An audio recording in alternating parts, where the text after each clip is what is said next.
I mean, I would be stunned how the guys would just pop out of their offices when I just walked from my office to the loo. And the women who could have followed me into the loo didn't come with me. So the other side of it is women maybe don't always push enough. We don't seize the opportunities, and we have to help to make sure that women take charge of their careers and demand and command a presence as they do it.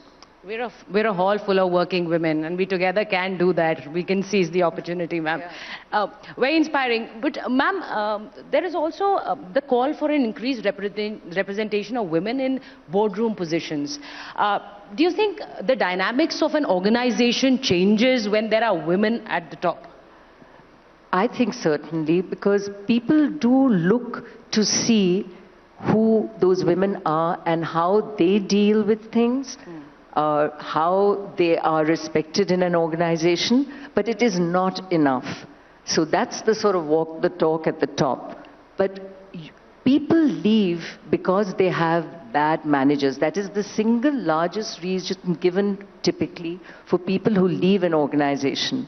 So you have managers at all levels. At a call center, your manager would be a middle level manager.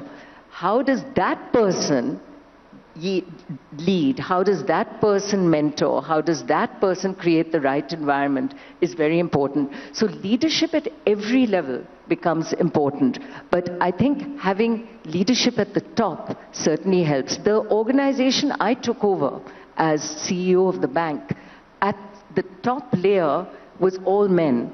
So my entire team, when I got appointed as CEO, were men. By the time I left, 30% were women, because I was able, fortunately, to identify some of the roles where we brought in women from outside, but also plucked some from within the company to become what were some of the best in their fields, even lauded today.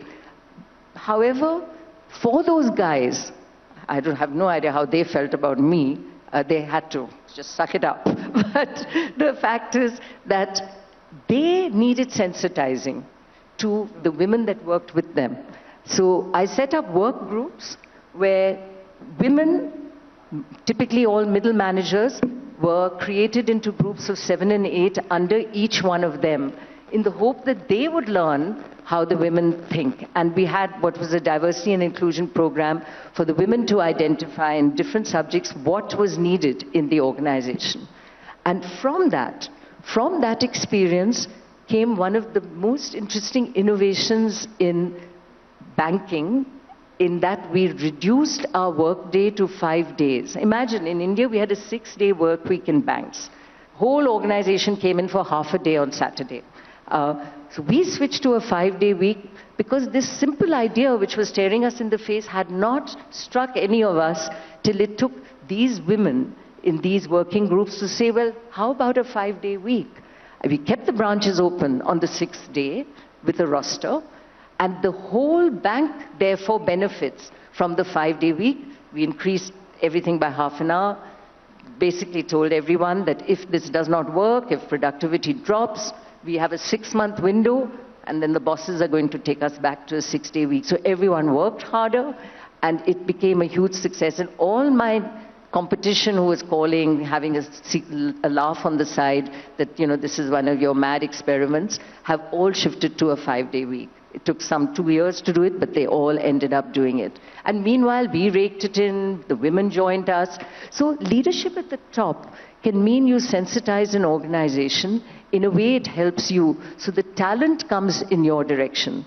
The women who want to work and who are truly good feel, this is the company, this is the bank I want to join, because it's a better place for me to be. And I think creating that brand for ourselves as companies can really benefit us, because we then attract the talent.